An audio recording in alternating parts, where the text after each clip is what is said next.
Oblivious of the intrigues and power play among political bigwigs going on in Taraba State, northeast Nigeria, the people of Taraba are going on with their daily activities, leaving the politicians and political jobbers to continue the fight for the soul of Taraba State.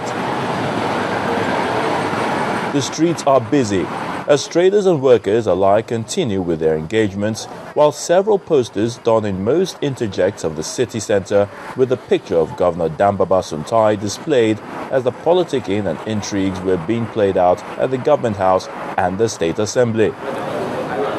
While some are holding strongly to the views that the rule of law should prevail in handling the political situation, since the governor has transmitted a letter to the Assembly to resume, others are of the view that the ailing governor should be allowed to continue with his treatment, while the deputy governor continue in acting capacity. I have no doubt in my mind that Dambaba is on course, and that his transmission of the letter to the Speaker of the House of Assembly, according to Section 190, subsection 2 of the Constitution, is valid, and we are doing everything possible to go through this initial process of getting challenged. Apparently, double authority, double this in Taraba State. There's one governor of Taraba State. There cannot be a governor and a deputy and an acting governor in a state. It's an insult to even assume and claim that somebody is wrong somewhere. And I think sooner or later, this one will be sorted out.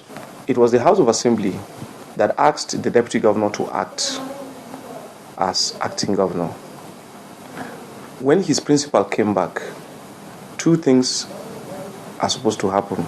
First, he's supposed to see his principal and render account of his stewardship in the past 10 months. Then second, he was expecting the House of Assembly that transmitted a letter to him to act as acting governor, to transmit a letter to him saying, you are no longer acting governor.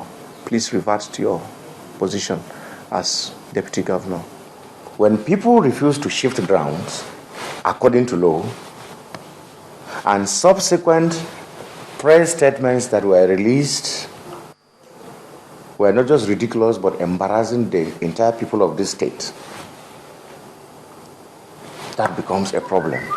Because one, you cannot interpret the Constitution. You cannot amend the Constitution through press releases. If there was anything that ought to have been done, perhaps at a subsequent date, after the man had assumed office and you think that you are not satisfied with one or two things, and you take further steps, not pursuant to Section 192. The polarization has led to a dilemma over who controls the offices of the Secretary to the Government and Chief of Staff Government House Administration following the dissolution of the Cabinet. A visit to the State Secretariat by Channels Television indicates that Gavi Yarwe is holding forth as the Secretary to the Government and Ahmed Yusuf as Chief of Staff, while the duo of Gibbon Katabs as Secretary to the State Government. I'm fully satisfied with his state of health and the progression. It continues. And I think sooner than later, Dambaba will be able to come more than what he's doing now in terms of discharging his functions and in terms of giving leadership to the people of Taraba State. Leaders and chief executives of in this country don't have to be in office 24 hours before they function. Sometimes we seek permission on phone. I will see your staff once again. I know how the things work. As the drama continues to unfold, a delegation from the presidency, leadership of the People's Democratic Party, and the Taraba National Assembly legislators are being expected in Jalingo to discuss with the warring factions in resolving the lingering political crisis.